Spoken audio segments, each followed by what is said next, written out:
Okay, let's unpack this. We're diving into a text that's thousands of years old, Proverbs chapter 23, Right. and yet it still feels like this uh, personal instruction manual for modern life. It really does. It's often called true riches, and for good reason. Our whole mission in this deep dive is to pull out that core guidance on how to live what the text calls a skillful life, a life built on, self-mastery. And the power of it, I think, comes from its structure. It's not some abstract philosophical text. Yeah. It's composed of 19 distinct, very concentrated sayings, and they're all delivered in this parental voice, my son.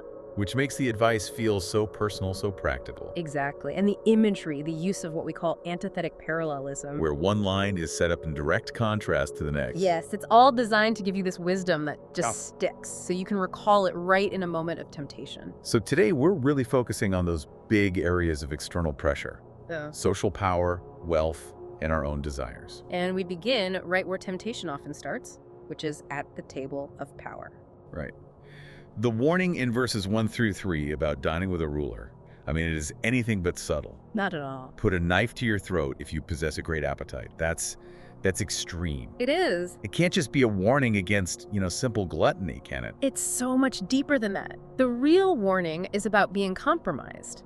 The danger isn't the food itself. It's what the food represents. Precisely. The text calls it deceptive food.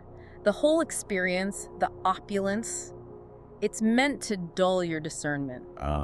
So you feel indebted or you want to impress them. Exactly. And you might agree to something you shouldn't. You have to restrain your desires and just keep your wits about you. And historically, this makes perfect sense. You look at the archaeology, the ivory inlaid tables, the fine goblets they've found in Israelite palaces. Oh, absolutely. This wasn't just a simple meal. It was the absolute pinnacle of luxury and influence. So the advice is to resist being, bought or influenced by all that comfort. It has echoes later in history, too, with figures declining royal food to protect their own boundaries. Okay, so if you manage to handle the rich man's table, the text immediately swings to the complete opposite. It does. It warns you about the stingy man's table. The miser, I love this part, verses 6 through 8. The man who says, eat and drink, but is secretly... Inwardly counting the cost. That Hebrew term for him, ro'ai, literally means evil eye, doesn't it? It does. It suggests someone whose whole perspective is begrudging, who's unwilling to share. So what's the cultural context there? Why is that so bad? Well, in the ancient Near East, sharing bread was almost like a covenant. It was a bond of peace. A gesture of goodwill. A serious one. So a grudging host, someone who's more focused on the cost than on you, the guest. He's violating that bond. And the text is scathing about it. It says you'll end up vomiting what little you ate. It's saying his hospitality is so hollow, so fake, that you're just wasting your energy, your pleasant words, on a complete facade. So again, the problem isn't the meal itself, it's the heart of the giver. Exactly, which leads perfectly into the next major point, the pursuit of wealth itself.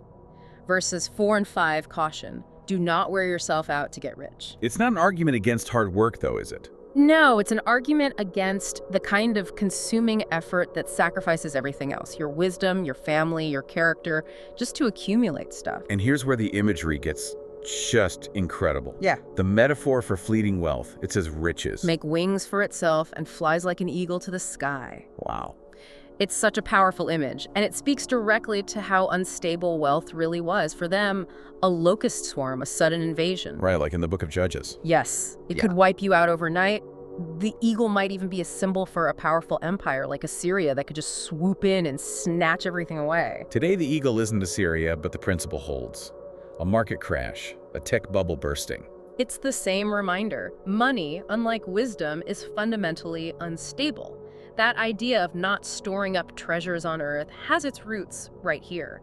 So if we accept that social settings can be deceptive and wealth is fleeting, the text has to give us something that is stable. And it does. It pivots to justice and learning. It dives straight into justice. Verses 10 and 11 have this fierce command, do not move an ancient boundary stone. Or encroach on the fields of the fatherless. And that crime was incredibly severe. A boundary stone wasn't just, a property line. It was a family's livelihood, their food source. Their whole future. Moving it was stealing that future, and worse, stealing it from the fatherless, who had no one to stand up for them in court. And we know this was serious because they found ancient stones with curses carved on them for anyone who tampered with them. Right. But wait, the consequence described here sounds divine. It says their Redeemer is strong. What does that mean? That's the key. God identifies himself as the Goel, the kinsman redeemer. In that system, the Goel was your closest relative, the one responsible for protecting your family's land and getting justice for you. If the fatherless have no human Goel, God steps in. God steps into that role personally. He says, I will take up their case against you. It elevates protecting the vulnerable from just a civic duty to a direct confrontation with the divine. Wow. Okay, so after that foundation of justice, the focus shifts inward. Verse 12 is a call to lifelong learning. A commitment to instruction and correction, which the text calls musar. Wisdom isn't passive, it requires real effort. And a willingness to be corrected, which leads right into the next verses, 13 and 14, about not withholding discipline. A tough passage for modern ears. It is. It uses the word rod. How should we really understand that word? The shebet. Well, it's important to know that shebet means a rod or a staff, but it's the exact same word used for a shepherd's staff. For guidance, not just punishment. Exactly. The emphasis is on purposeful guidance, redirection, the kind of firm, loving intervention a shepherd uses to protect a wandering sheep from a cliff. And the goal is stated right there. Deliver his soul from Sheol. The goal is spiritual safety. The discipline is aimed at preventing them from falling into the kind of reckless living that leads to permanent harm. And that flows so naturally from external correction to the internal joy that happens when that instruction actually takes root. Yes, the focus shifts to the family and the deepest joys of the heart. Verses 15 and 16 just beautifully articulate a parent's ultimate reward. A wise child. My son, if your heart is wise, my own heart will indeed rejoice.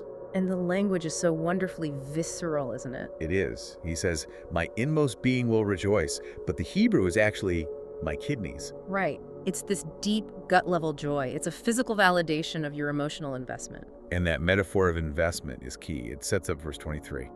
Invest in truth and never sell it. By wisdom, instruction, and understanding. This buying implies a cost. It takes time, sacrifice. And it's permanent. Unlike that fleeting wealth we talked about earlier, you acquire truth, and then you never ever treat it like a commodity you can just sell off. Which contrasts so sharply with the very next temptation the text warns about. Envy. Verses 17 and 18. Do not let your heart envy sinners. Why is envy the specific trap right here? Because it connects directly back to that problem of fleeting wealth.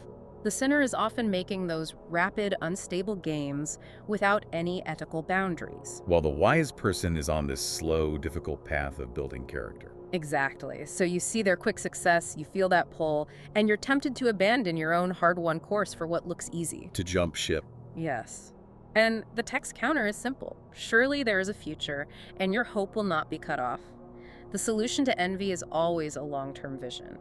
Contrast the sinner's temporary win with your secure future. Okay, let's move into the final warnings, which are maybe the most vivid and poetic in the whole chapter. They really are. These are the warnings about the physical and moral indulgences that actively destroy that internal character we've been building. The pitfalls. Right. Verses 19 to 21 warn against joining those who drink too much wine or gorge themselves on meat, the glutton and the drunkard. And the consequence is so stark and immediate. They will come to poverty, and drowsiness will clothe them in rags. It's a straight line. Indulgence, a lack of self-control, leads directly to destitution. And that lack of control extends beyond food and drink. Verses 27 and 28 use this terrifying imagery for the sexual trap. A prostitute is a deep pit, and an adulteress is a narrow well. It's the perfect description of a hunter's snare, isn't it? It is. It's pictured as a trap where entry is easy, it seems appealing, but getting out is nearly impossible. While some ancient cultures normalize this, the wisdom literature is clear. This path ends with shattered honor and fractured families. Then the chapter dedicates its final and I think most spectacular passage to the destruction caused by alcohol. It's incredible. It starts with 6 rhetorical questions that just pile up the misery. Who has woe? Who has sorrow? Who has bloodshot eyes? And the answer is very specific. Those who linger over wine, who go to taste mixed drinks. It's not just about having a drink. It's about the dedicated pursuit of intoxication. The text even warns you not to gaze at wine when it sparkles in the cup. Don't be seduced by the appearance. Right. It's a caution against those fortified, spiced drinks that were designed to get you intoxicated quickly. It captures the deceitful nature of it all. Promising pleasure, but delivering pain. which leads to that stunning climax in verse 32. In the end, it bites like a snake and stings like a viper. The image shifts from a smooth drink to sudden, paralyzing venom. And the ending is just haunting. The passage closes with the drunken speaker, confused, injured, slurring. When could I wake up to search for another drink? It's the cycle of addiction, recognized Yeah. thousands of years ago. It's just timeless. So, after all of that, what does this deep dive into Proverbs 23 really mean for us? The core mission seems to be this intense self-mastery. I think so. Exercising restraint in what we consume: food, drink, desire, and in our financial pursuits. Recognizing the true value isn't in what's fleeting, like wealth. Exactly. If you connect it all to the bigger picture, Proverbs 23 is a roadmap for building an internal character that's strong enough to resist all those external pressures. This self-control, then, is what safeguards the soul. It is, and ultimately, the text is defining success not by your bank balance, but by faithfulness, by the virtue you demonstrate in a disciplined life. You know, we discussed how the Redeemer, the Goel, will personally defend the fatherless against those who move ancient boundary stones. It's a very powerful idea. It really is. And it raises a final question for you to think about. If respecting the physical boundaries of the vulnerable was such a core demand of ancient wisdom, what ethical, professional, or social boundary stone should you be most vigilant about defending or refusing to move in your own life today? That's a wonderful question to sit with. Thank you for joining us as we uncovered the enduring wisdom of true riches. We'll catch you next time.